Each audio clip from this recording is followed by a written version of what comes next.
And welcome to Front Row, the podcast. We're very excited to have you here. But before we get going, please remember to like, subscribe, and leave us a 5-star review if you got value from this week's episode.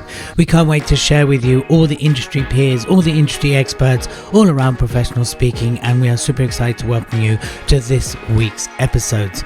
Get your notepad ready, get your action steps lined up, and let's tune in to this week's episode. Welcome to another episode of the ANS Front Row podcast, and today I'm joined by the lovely, the charming, the beautiful Sarah Archer, who is returning for the third year. So this is part of the Judges series. For those of you listening on record, just remember, as I record this today, that the Speaker Awards are open. We've got 10 days left to get your applications in. The deadline is the 30th of April. So if you're thinking about it, if you're halfway through the application, consider this a polite kick up the butt to get going and get your application in. And we're going to hear from a veteran, 3 years running, Sarah Archer, who's been with us, who's going to give us her take on what she looks for, what makes good, what makes not so good, and everything around that. We'll also find out a little bit more about Sarah beyond the awards, because believe it or not, people do have lives beyond the Speaker Awards. I know. It's a shock. But Sarah, welcome to the ANS Front Row podcast. How are you? I'm very well, thank you. It's Monday, and thank you very much for having me on your show. I know, it's Monday, it's 10 days to go, and then you kick into action. You kick in, and then all the judging starts. So let's start a little bit with your journey to the Speaker Awards. So we connect. How did this happen? Like, I kind of remember beyond the first contact, like how that happened. But how did we get connected? Was it? I can't actually remember, to be honest, Ellie. I was thinking about this the other day. I was thinking, how did we actually I think we just might have connected on LinkedIn and decided to have a chat, and then found out what we both did. And then you mentioned this, and then you suggested maybe, or asked if I would be interested in becoming a judge. And yes. And I liked what you were doing and the sound of it. And so I agreed, and here we are 3 years later. 3 years later. Yeah, I think it's something. I think it was probably at the time I might have been doing Gig Getters, so I was connecting with people with speaking communities, and then we just connected far beyond that transactional thing, which I don't do anymore, the Gig Getters. And then I was like, hey, I think you make a great judge, and yeah, here you are. So tell me, Sarah, you're 3 years in. First of all, why do you come back? I mean, we love that you do. Like, I'm so grateful for you and all the judges, but what brings you back year on year? I think the idea of the awards is really good, because I do think, the whole reason you set it up, as I understand, was because there was this gap in the industry of an independent awards to sort of, showcase what's good about speakers. And I think what I really I enjoy seeing the variety of speakers. I also am interested to see where speakers are in terms of standard, and what's going on in terms of the way that they're sort of presenting the ideas they're presenting and so on. So I enjoy seeing that variety. I enjoy seeing great speakers. I still think that they're a minority in some cases. And I like to showcase those people who have put the time in to get great content and great delivery, because it is about those two things. It's about substance and style, and where we can really showcase those great examples of that. I think it's a great thing to do. Great. So, as I said, we're always grateful for yourself and any judge to get involved, right? And you're doing it 3 years running. So 3 years, this is your third year. So for the last 2 years, what does good look like? What have you seen that really stood out for you? What are the kind of applications that you're like, yeah, before we go into no? But what are the yeah? I think, I've mentioned this before, but I think the ones that take it to the next level in terms of performance, in terms of, that owning the stage, that commitment to their message, because there are a lot of speakers who will half-ass it in some sense. And I don't know if, like, I'm an actor and, you know, comedian as well. And when you watch an actor, for instance, that doesn't commit, it really falls flat. And I think, you know, whilst speaking isn't like jazz hands, you have to commit and perform. And I'm going to say perform in a way that you have to be authentically you, and your personality has to shine through. But we have to bring the words alive in a way that engages, that moves, and, you know, emotionally engages and grabs the attention of the audience. And I think that's for me what makes the great applications stand out, is those people who you can tell the passion, you can see the attitude coming through, you know, you can see the variety in the shape of the application, and you can see someone who has crafted that piece of work and been committed to getting their message across in a way that absolutely lands with impact with the audience. So there will be one person that does jazz hands, and that would be Jazz on Parfum. So she's the only person that would have jazz hands because her name is Jazz and she has hands. So jazz hands, that's when you would accept jazz hands. But Jazz isn't allowed to enter anymore because she's in the Hall of Fame. So in that respect, you won't see any jazz hands. No. So tell me, what I really want to pick up there is you know, a bit like an actor commits to the character, right? They're fully in, they're immersed, right? That's how they become. That's the great actors. They're pretty, like you say. There's far few between. What does a speaker that commits to the craft of speaking in your mind look like? So, you know, I can give you some examples from last year. Go for it. So Adele, who won Adele, she won Best Storyteller. Yeah, Adele Bates. Yep. Yeah, Adele Bates. And you can see in that entry, you know, she created a whole scene for the audience to step into, with minimal, like, it's not like she had a whole set and props. She had one chair, and she created a scene that really hit home the point she was making. She became a different character. Yep. And she took the audience with her on that journey. And I think that for me, it stood out really from the other, you know, heads and shoulders. Well, there was, you know, there was a few, but this one was the reason that it stood out, is because I could see this whole thing being brought to life. It was an experience for the audience, as well as being a really important message. And audiences, you know, you can have slides, and I'm nothing against slides. Slides are great, but if you can create that for the audience, it lingers in the mind, and that message lands so much harder. So that's one of the key things that stood out for me. I think Nicola won the other category that I was judging. In relation to her entry, I think her message was, you know, and it's TEDx, so we want to have that super Nicola clear, Morgan. Idea that whilst it's simple, is profound and lingers. And I think the thing with Nicola that stood out is her personality shines through so strong, and still she lifts the thing up into a performance level without anyone thinking it's, you know, it's stagey, you know, overly performative. It was just really, really strong, and she embodies that commitment, I think, to the piece in terms of she gives it, leaves it all on the table, and it's really, really strong. So those are the things, you know. I think it's so important that we don't want to become someone else when we are speaking. We want to be ourselves, but we want to use all the tools that we have to bring that message alive for our audience. So with its voice, you know, the you know, choreography for the talk, body language, creating those pictures for our audience that help the message land. So, yeah. Love that. Well, Adele was on this podcast, so if anyone listening wants to hear what Adele had to say, we do have a podcast with her. Also, Adele, we have a resource page now, Sarah Archer. I don't know if you knew that. I don't know why I said your last name there. I don't know why I was trying to sound all official.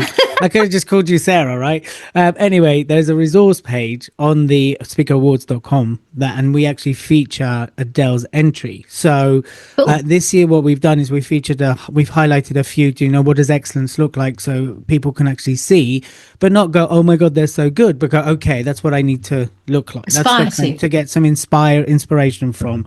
The last thing we want to do is compare to despair. Oh my God, they're so good. I'll never be as good as that. That's not true. Our message is always back yourself, right? And that's kind of like, you've got to back yourself.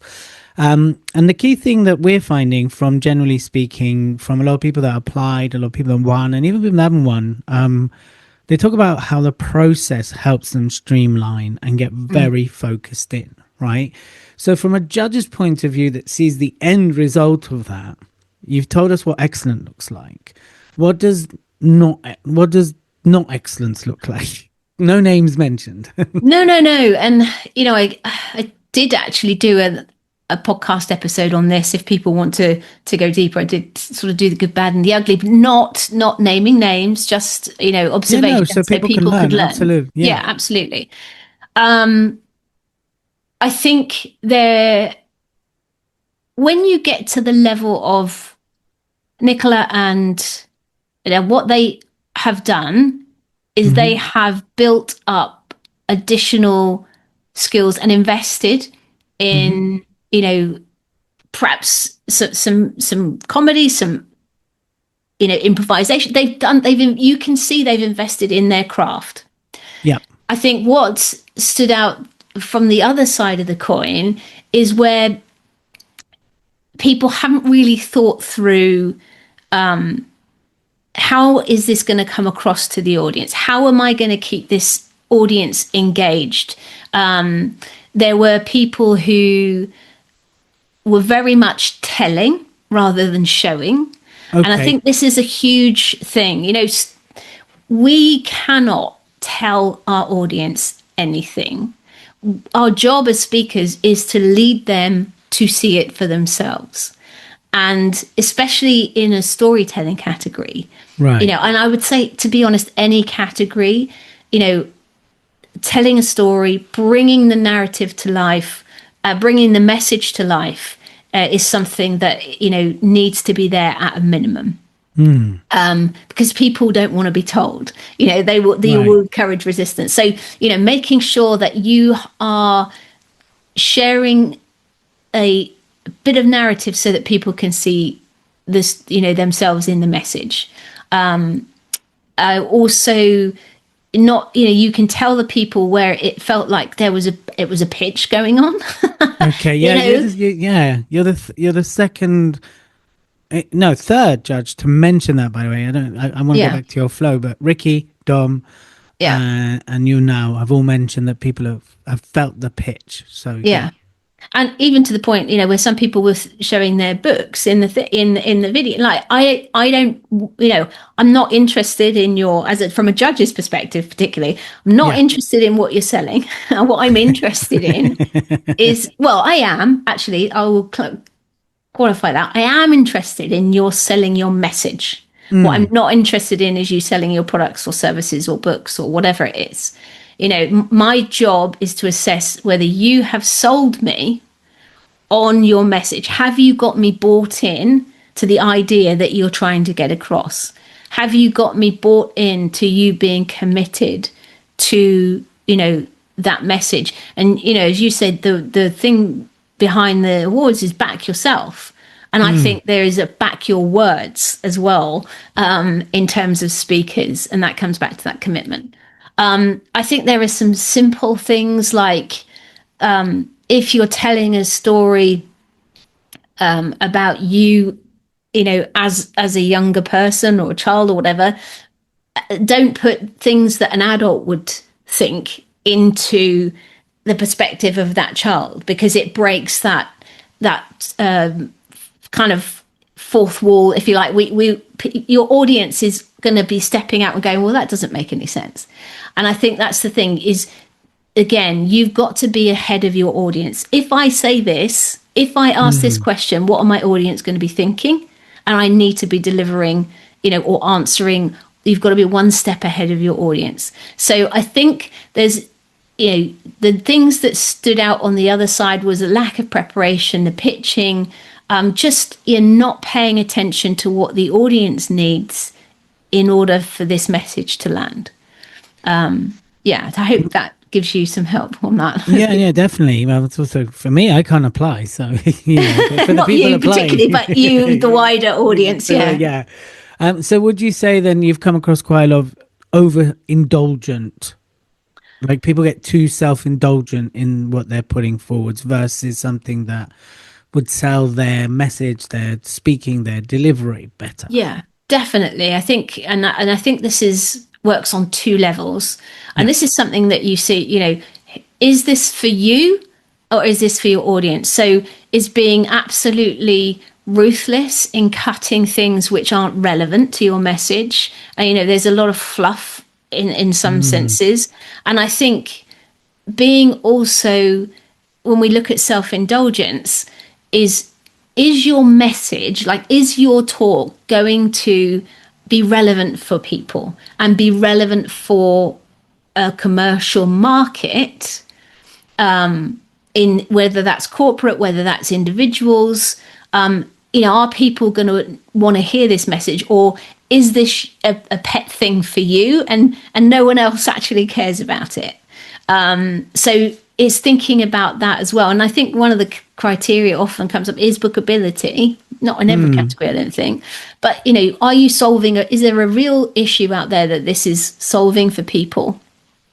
And is this message going to be landing with that target audience in the way that you want it to? Right. Well, there is the bookability now, isn't it? And that is judged by speaker bureaus. So that's judged by bookers. So, it's kind of like the people that enter that are either already very established and want to get that extra kudos, or they want to get in front of, so they go for the bookability category. So what are you excited about this year? For us it's year 5, for you it's year 3. What excites you about the awards this year before we change angle? I think the same things as before, in a way, which is how much have people grown? People have seen what's happened in the past. Have they taken that on board? I mean, in a sense, every year the awards is a year older, you have an advantage over the previous applicants, because you can sort of see what kind of things are winning, and getting shortlisted. How can I, and we don't want to copy, but how can I, it's back to that sort of bar. How can I make sure that my stuff is reaching that bar? Now, that's not to say that you need to be, a 10, 20K speaker to enter the awards, but we do want to see a level of investment in yourself and the message, to the point that that it lands and it comes across, and we can see that you've paid attention to the important things around story engagement, all of that stuff. Yeah. So Okay, so cool. I'm looking forward to seeing that whether the bar has lifted again. Yeah. And I actually just love hearing these new ideas. I've got a curious nature. And I think also the world can seem, especially at the moment, quite a dark place. And I think what's also really lovely is that most of the people that speak have an important message to share, and it's a message of hope, often of light, and it's a lovely antidote to what is going on in the wider context. So that as well. Brilliant. And of course it's a great day and a great evening on the 3rd of July, which is where the winners are revealed, and of course where we have the Speaker Summit, which is run during the day, which is a separate thing to this. And when you set off, I'm going to ask you this question actually, because someone emailed it in, right? And so talk in their living room for the awards, how much would that impact your perception of them? Or does it not matter because you're judging their speaking? To be completely honest, I at a conscious, I wouldn't let it influence me. If I had an amazing speaker, and I mean, sometimes we can't, there are some professional speakers out there who are getting paid. Yep. Maybe they haven't got that professional on-stage video done. So at a conscious level, I wouldn't mark them down, except I would say that if you aren't on stage, like I think the people who have got that stuff on stage have got an advantage because they are, they're on stage, they're using the full range, they've got more space to bring the message alive. And I think that, that does give them an advantage from being viewed from a judge's perspective, because I'm seeing that whole thing. If there was a story, if it was Storyteller, for instance, I would still be able to judge their ability as a storyteller, whether they, got me into the story, their skills, but again, would I be able to, Adele won because she was able to create that scene. So it would depend. If you're going to film at home, you've got to film it to the point where I can see everything. I can see what you're trying to create. I can see and hear clearly. So I won't mark people down because they're not having a professional video. I would just say that if you aren't, then make sure that as a judge, I can see everything and you're giving yourself the best chance to bring that story or whatever it is. I don't know what category I'm judging this year, but that message to life. We haven't revealed it yet. We shall reveal it this week. Everyone's been allocated. I can't remember off the top of my head is the honest answer. Yes, no, absolutely. That's what we say. My response generally is if you feel it reflects your ability as a speaker, go nuts. Do it in your living room. Yeah. Just don't have dirty washing in the background or anything like that. Oh, no. I mean, that I would absolutely, if they hadn't been even... couldn't be asked to clear the space and make it look, then yes, I'd be like, you aren't taking this seriously. Right, exactly. No dirty knickers in the filming. Exactly. Yeah, so just treat it like this, if you're making the time to bother to do this, then give yourself the best chance and think, how am I going to come across as professional as possible in the space that I have available. Perfect. I think that's great advice. Good. And I'm glad because she emailed in today, and then I responded, but what I will do is I'll let her know that we answered this question on this podcast. So really good, really exciting times. We're seeing the applications come in. I don't know how many over the weekend have completed. We're almost at 100 in total. That includes in draft though. I don't know how many have crossed the line, but I can't reveal who and what, but this year we actually have a celebrity enter. There you go. So yes, I was like, when I was going through, I was like, oh my gosh, it's that person. This is someone that was in my youth. I was growing up. I can't give too much away because then people might be. But anyway, I was like, wow. Brilliant. So let's see. But you know what? This is the point. Everybody's going to be judged equally. It really doesn't matter who they are. It matters what you do. Because this is a speaking competition ultimately.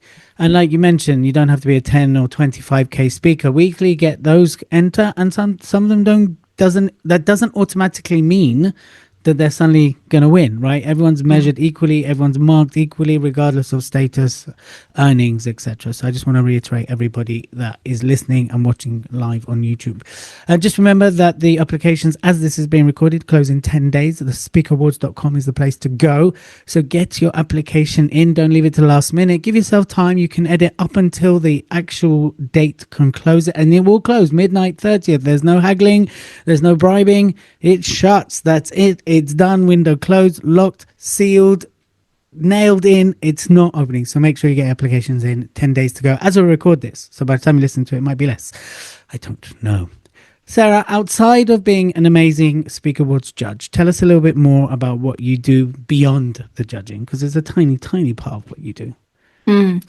So basically, there's a few things. So I am an international speaker myself. Yep. I speak on communication, strategic storytelling for organizations to help them get buy-in, to help their leaders launch change effectively, all stuff around that. So giving people a cheat code for communication.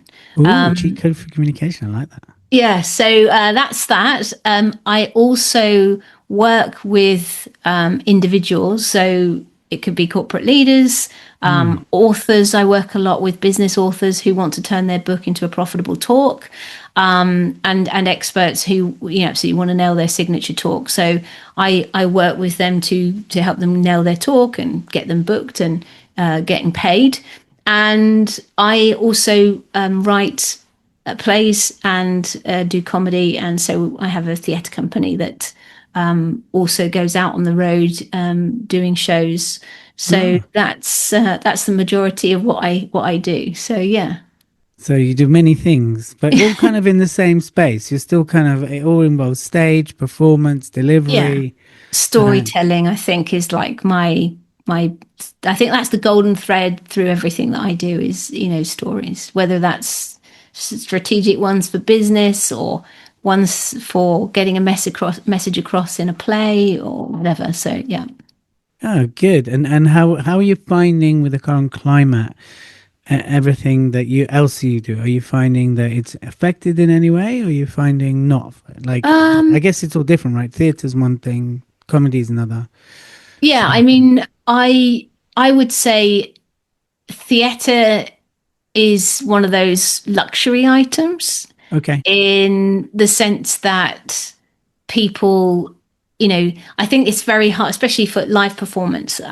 Generally, people have got into a little bit of a rut with COVID or whatever, and there's so much variety available on TV with all the streaming services now. I think also that theatre is, this is a side thing, but it's becoming quite elitist in the sense that it's very hard to make it pay outside of the West End. And even in the West End, most of the West End stuff has got Arts Council funding. And I think it's such a shame that, we're in danger of losing this art form that is so powerful. I love film, I love TV, but there is another, there's just another experience being live in a theatre where people are on stage. So I we're doing okay. We're not out on tour all the time, but I do think that it's harder to get bums on seats in a live space. So yeah. So here's something that's kind of zooming out actually quite a lot. I wanted to ask you this before, but I think this is the moment to ask you. I'm ready. Locked and loaded. Locked and loaded. Do you feel, because I've been listening a lot around AI and stuff like that, both the kind of the amazingness and the other side of it. And I wonder, and I've noticed statistically as well, that people are craving connection more, right? Because I think like the data side of our world is easily taken care of. The ChatGPTs of the world, the Claudes, the right? We can get information. We've always had, like, it's the next level of getting information. But what we're finding, for example, with Gen Z is they're going less and less posting and more connected, right? So they're going into WhatsApp groups, or they're going into dark postings, like places where they can connect. I don't mean dark as in sinister.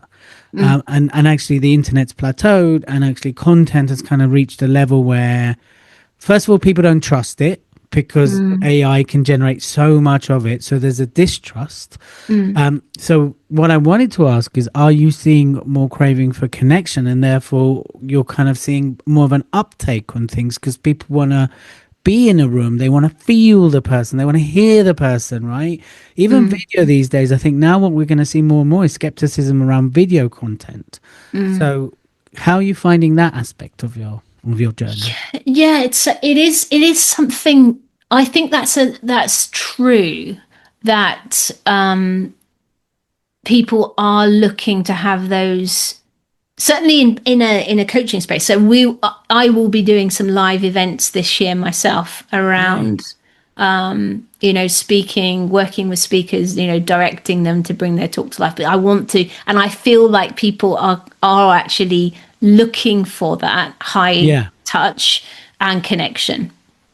I think that there is a backlash against AI, and I agree. Like, it's so difficult to know whether this is real or not, and it makes you skeptical of anything you see. I think, fortunately, there are ways you can tell, and I think if this is also going to be really important for creators who have. It's building up that trust with their audience, that there's no way that this could be AI, and that you are, showing up as yourself. And, I'm not saying, I think there's a place for AI. I use AI for research. It's so much quicker. I will use AI for bouncing ideas off of, I would never, I'm just about to start writing a fiction book. I wouldn't dream of having AI involved in that in any way of the writing, in the same way that I would say speakers who rely on AI for talk content, that's a big mistake, because it will never, you can edit, you can get ideas, maybe even get it to edit and help with that, but never just do a talk. It'll be soulless. It won't be you. Yeah. I think you're right. And I hope that will also translate into more people going to the theatre, to live performances. But I think you're right. I think that tipping point has probably been reached. So, and now the question is around money. Can people afford it with everything? So it's like it's a challenge. It's a really challenging context that we're living in at the moment. But I think you're right. Yeah, it is challenging. And I think, I said this post-pandemic, because someone said to me, aren't you worried? You want an awards company, it's an events company. In essence, we're an events company, right? And we're looking for international growth and things like that. Even the district looking to grow into it was like, oh, the war, right? Yeah. But first of all, the war won't be going on back then. And then someone goes, yeah, but that's what they said about the Ukraine. And I'm pretty certain the war won't be going on in a year's time. No. But they're like, oh, but you run an awards company, you run an events company, aren't you worried about people, not attending? And actually, if we look at the data and I look at what's going on, I think people are hungrier than ever for having to have authentic connection, to be in the room, to feel people. Because whatever AI can do, it can never do that. It can never replicate human connection. It can never replicate smelling the person's perfume next to you, right? Or their aftershave. It can never connect the shaking of the hand. It can't replace that. No. A speaker going wrong on stage and having a laugh about it, or, playing with the audience, right? Like on the moment, maybe you can train AI to come, but, who knows? Who wants that, right? So I think in that respect, and I think we will see more rooms getting busier, hopefully theatres in your case as well, because people will want the live. They want the live, right? We've done the living in rooms and streaming and watching talks online. And plus, we have, like you said, we have information going out of our ears, right? I almost said a very rude word there, and I stopped myself. But I think people are craving connection, and they also, I don't know how you're finding this. This leads to my next question. I think people want to see imperfection. Yes, yeah, I think that's true. I think not only does it give you some sort of, guarantee, or in a way that it is like, and also, if we're perfect, we're not relatable. There's no human being that is a perfect human being. And I think that people relate to you better if you are able to show that you're human, that you fluff things, or, that you are like you said, live and in the moment. My dog just coughed a little while ago. Nothing I can do about that. We're live, but that's, I think you're right. I think that it's our, showing our humanity and all that constitutes in terms of flaws, foibles, quirkiness. That's what makes you attractive to people. But owning that, being fully self-expressed is the way that people come to you, and perfection and M dashes, and you can even tell though when the AI is trying to be human, it's still like, no, you really cut that up. It's not so yeah, so I think that's right. I think we need to embrace our humanity and all that entails, and share that with people, so that it builds that connection and trust with our audience. Brilliant. Love that. And on that note, I don't know about you, but in our household, the kitchen table is the hub of everything, right? So I've got 2 young kids and a wife, and then there's me. I think I constitute as a young kid as well. And it seems like our kitchen table is, no matter how many times I've tried to move it off the kitchen table, get my kids to do things elsewhere, the kitchen table is where art, craft, we eat there. We talk about our future. We talk about aspirations. We also, have stressful dinner times like most families. It's the hub of everything. And that's kind of like, so the kitchen table for us is the hub of the future. So what's on your kitchen table, Sarah? Yeah, I think so. As I mentioned to you before we came on air, my other half is pivoting in career. Right. And so that's thrown up for me a whole, period of introspection where I'm assessing, am I joyful in what I'm doing? And I think conclusion I've come to is that I am needing to follow what brings me joy. And I think,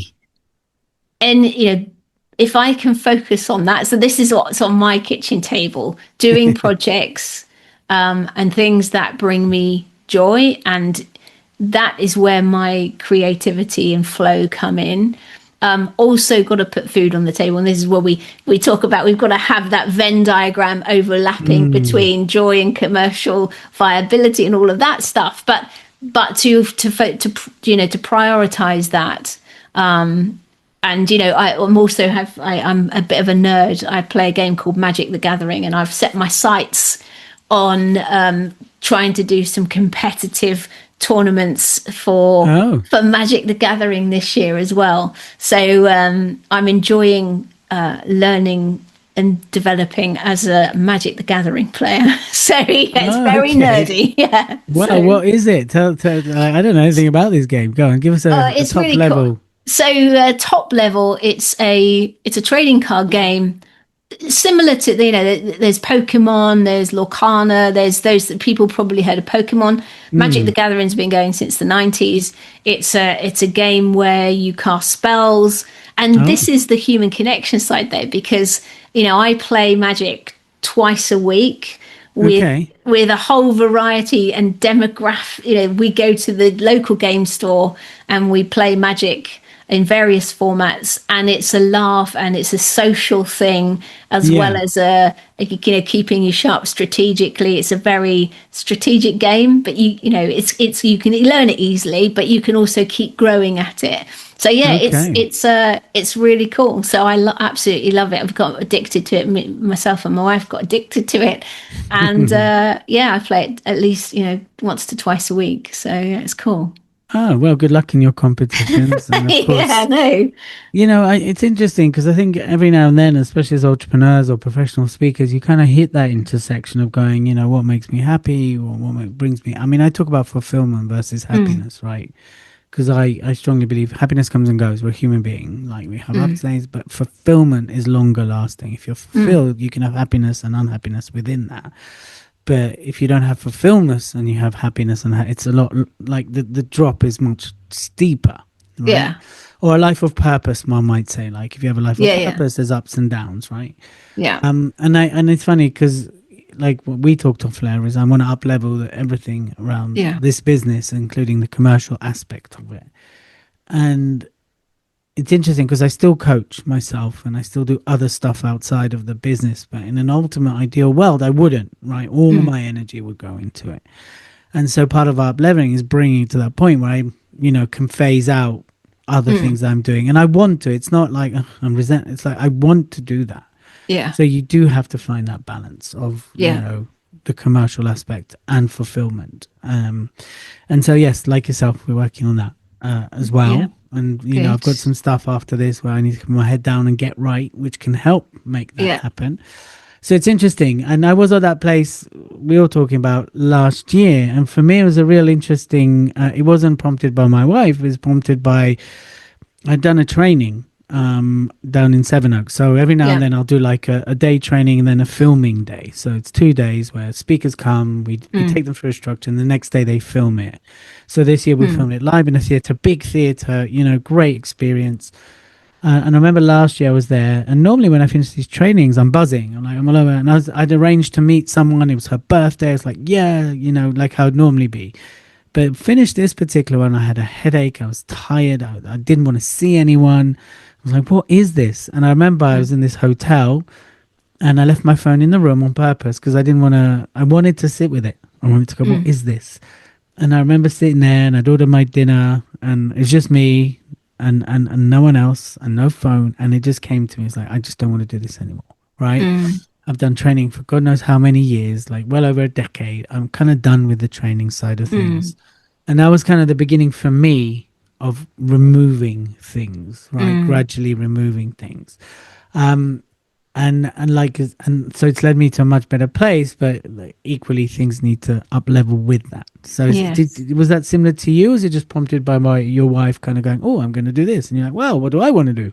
Yeah, I think so. I think we are going to shake things up in terms of offerings. I've been reading a great book by a lady called Elsie Lincoln Benedict, who is, she was around in the early sort of 20th century, going around lecturing, and she was quoted by someone called Napoleon Hill, Oh, who's yes. the author of Think and Grow Rich.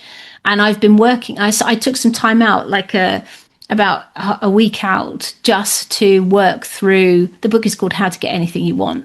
But first, you need to be clear on what you want. And Right. so I This is was it. literally working through, that whole thing of what does bring me joy, of what I do or what I could do. What brings me joy. What is my deepest desire that I want to commit to and, work towards myself. And then I do believe in the universe delivering to you as well if you're working with it to co-create your future. So I spent time out looking at what are the things that I do. I will let go of some things. I will introduce some new things, and we'll be making some changes to the way that we operate going forward. In the same way, I think and I think that's the thing. If you do have that sort, there's another book called The Body Always Keeps the Score, and Oh, your yeah. body is telling you that Yeah. that wasn't what you want to do. And I think if you feel sluggish, if you don't want to jump out of bed and go and do things, then that's an indicator that maybe something needs to shift. So yeah, I think maybe it's the time for it. Maybe it's something that's happening because of other things that are happening out there in the world as well that's causing this shift in people, or that period of introspection to say, what do I really want to spend my time doing? So Yeah. yeah, it's interesting. Yeah. I think, especially when, we're quite polarized, quite it's divided these days. Unfortunately, it doesn't have to be.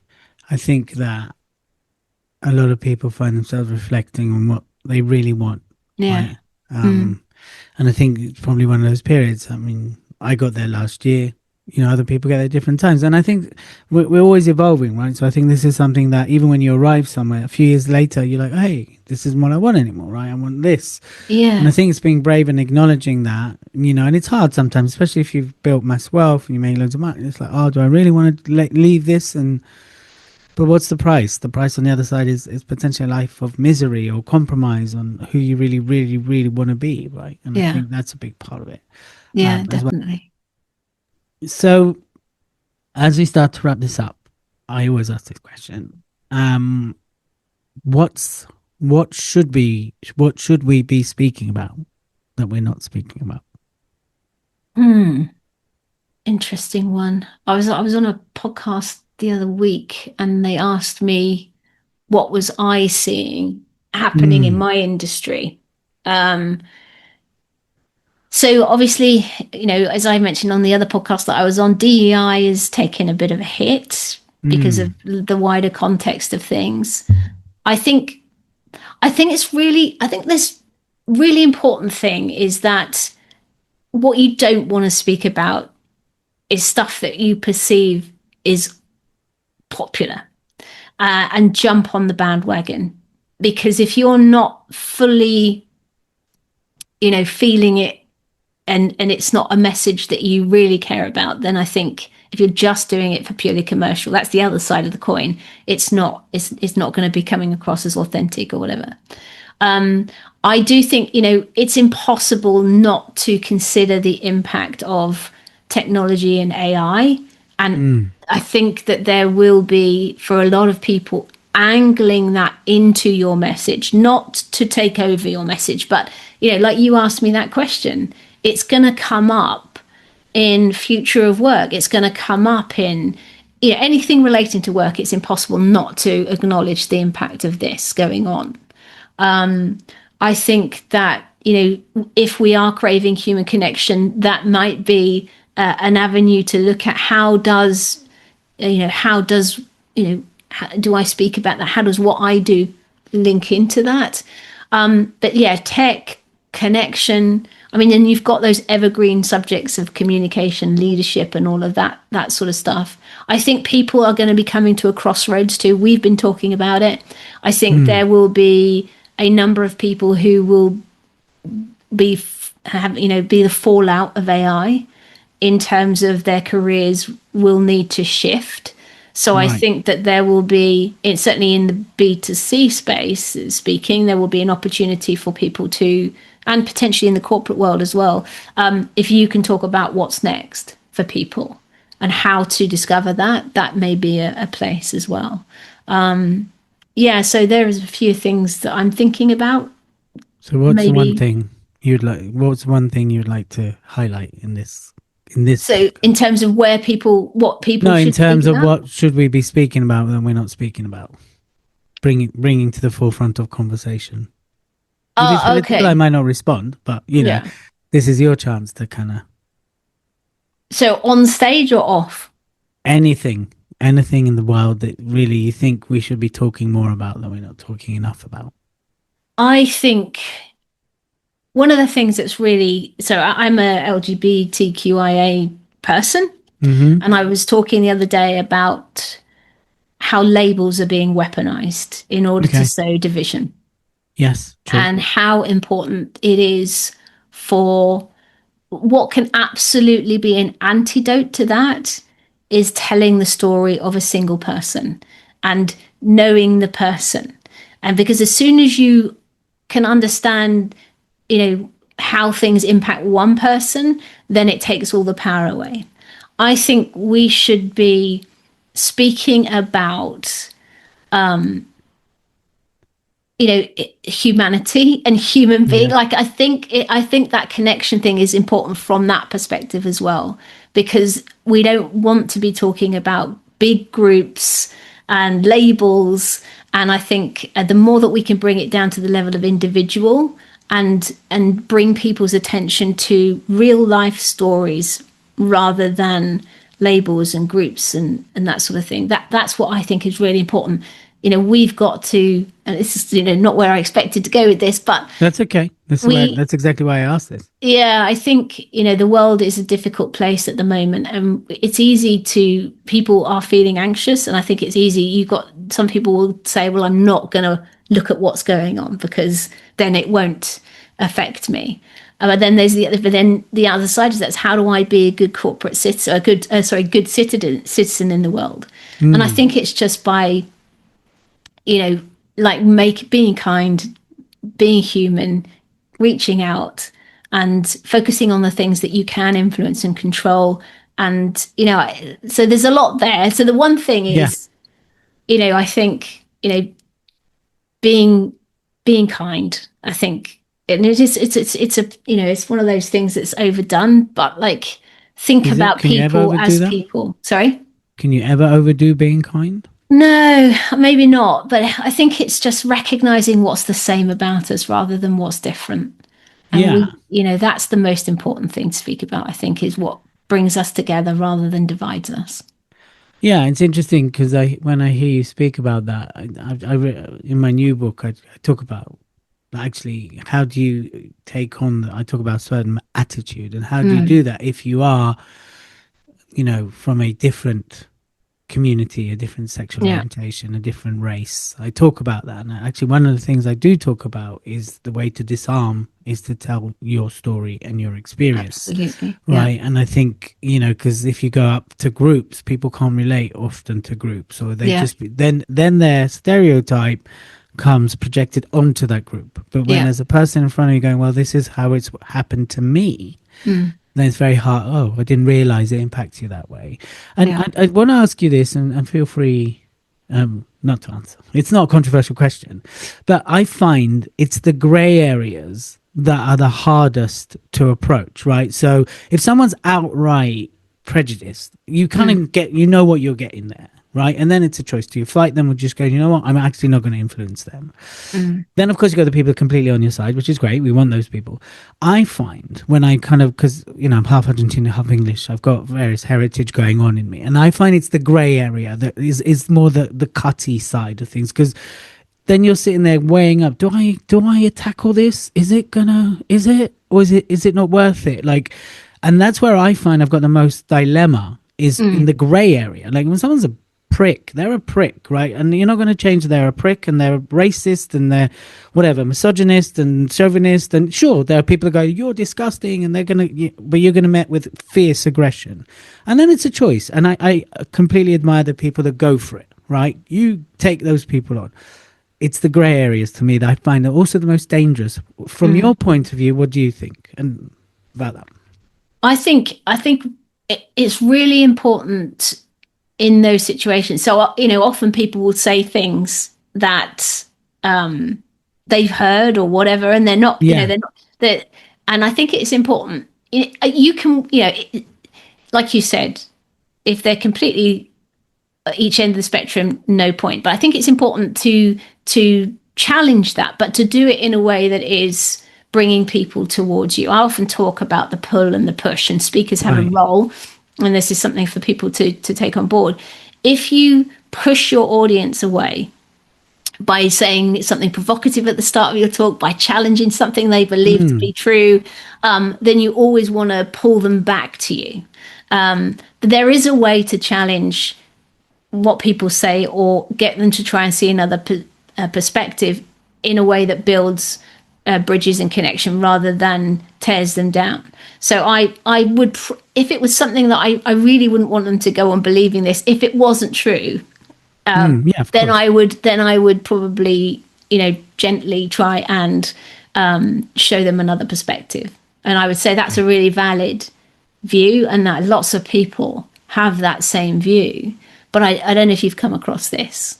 And then I will try and, again, I will always go for a story if I can, because that's the best way to. So I don't know, like I would, because I think lots of times when these things go unchallenged, or yes, that's when that person tells another person that, my parents do it a lot. And, they and that the problem is it's all algorithm driven as well, because the moment you click on something, you're going to get more of that stuff. And also, I think the other thing is that people can get in an echo chamber, even the best intentioned people. And I think it's always good to try and see multiple perspectives, before coming up with your own even. So, yeah. And from your world, have things got better, the same, or worse? In my world, in relation to being married to a woman. And okay. From what you're seeing, Okay. because you mentioned the DEI space, right? Yeah. So do you feel that people are more tolerant, more accepting? Do you feel the last few years have destroyed that and there's now a massive separation? I don't feel, I'm blessed, to be honest. I live in West Sussex, 20 minutes from Brighton. Oh, yeah. So and most of the time, my clients and people I interact with, I don't feel any issue from that perspective. I think in the community, there is still issues around trans stuff. Okay. I'm not trans. I can't speak on that, but I know Yeah. that that's a group within this, Community. sex community that is still having some issues. I would say the biggest thing that I see and feel, Yeah. not so much myself, but stories of, is the difference is being a woman. Okay. So that's, Over yes. being gay, being a woman is still one of the biggest issues that I see. And I think this is something we really have to guard against as a society, because it feels like, and I see things, that there are agendas getting pushed to backtrack the ground that women have made up over the years in terms of equality. And I feel, and I can see that slipping in certain areas. And I think what's really interesting is that, and I said this the other day, the companies who were paying lip service to DEI, to, women's equality in the past, are the, if all of that's gone now because it's politically gone the other way, then we can see whether their commitment was real or not. So that's going to be interesting to see when things swing around the other way. They were the ones who kept on going. But yeah, women in speaking is a huge, Is the big one. yeah. And I heard a story just the other day around fee discrepancy, and an agent saying they couldn't put the woman's fee up because it would price her out of the market, and the men are charging double. And it's that stuff is still, I would say, a big issue. Yeah, no, that's not that. I mean, we do our as much as we can. We're not perfect, but we do as much as we can to champion and to get women and to make sure it's an even, Yeah. Even line up as much as we can. If not, like the whole VIP day is women led. On the day before the summit. Yeah. Look, we don't always get it right. Something Adele said actually when I asked her, like, what attracted you? Why? What was it? And she said two things. One, she saw the amount of diversity. And the other thing she said was when she emailed me to challenge me on something she felt that was heavily on the man's side, I was like, thank you for your feedback. We don't always get this right, and my response, which was genuine, like, thanks for highlighting this. That also kind of brought her in. And Jazz often talks about when she comes in the room, she feels like she's in the room with her people. There's diversity, there's, inclusivity. And that's something that's very important to us. I mean, if you look at the team alone, we're very diverse. And and it's just something that's on our forefront and is important to us. We're in the process of choosing the Lifetime Achievement Award. And we were like, look, we cannot, like, it's funny because when I interviewed Jazz as well, she's like, am I the only woman? And at the time I said yes, but actually there's two, because Ricky is is a woman now, right? Yeah.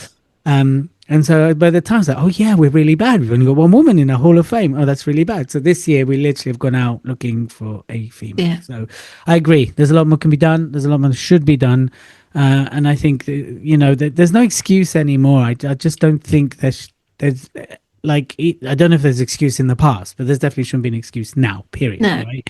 Yeah. Women have proven to be better leaders, proven to be better business leaders. It's been proven scientifically. This isn't me putting men down, right?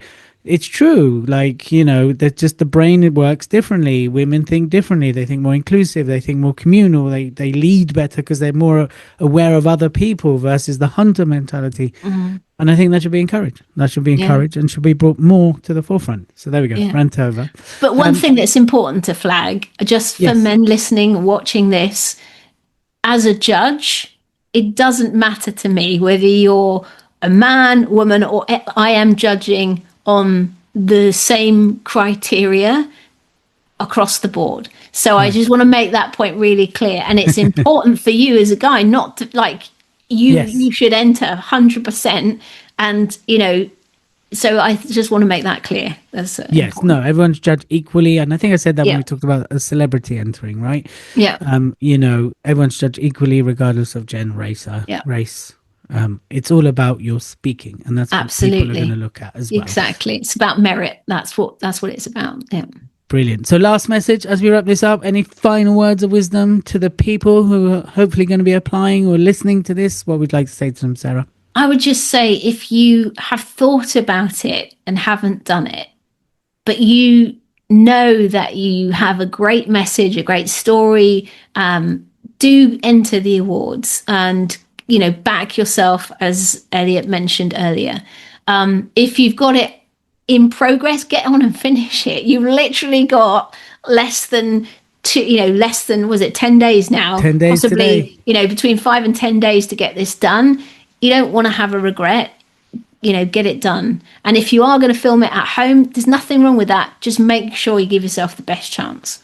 Love that. Thank you. Thank you so much. So everyone listening, remember, head to speakawards.com. You can apply there. You can also look at the resources we talked about today. You can definitely start your application. Everything is transparent. We have what the judges are seeing. You can see the exact same scorecard that they used to score you on, the judges guideline, the code of honors. We put everything to the front. We hide nothing. So if you want to look and review, and there's Q&As on there, there's videos, there's how-tos, there's everything on there to get you going. So get going. Speakawards.com. 10 days to go from the moment we recorded this, not necessarily when you're listening to this. So get in, back yourself, and we'll see you hopefully on the shortlisting, which is happening on the 22nd of May, by the way. So see you all soon. Thanks for tuning in, and we will end this here. Bye, everyone. Bye-bye. Thank you for tuning in to this week's Front Row Podcast. Remember to like, subscribe, and comment. It's through your feedback that we grow. We hope you've taken lots of notes, benefited from the wisdom, and are now going to turn everything into action. Remember to keep an eye out for our next episode of the Front Row Podcast. And remember to like, subscribe, and of course leave us a 5-star review. We look forward to connecting with you and hearing the progress of your journey in the professional speaking world. Tune in next time for the Front Row Podcast.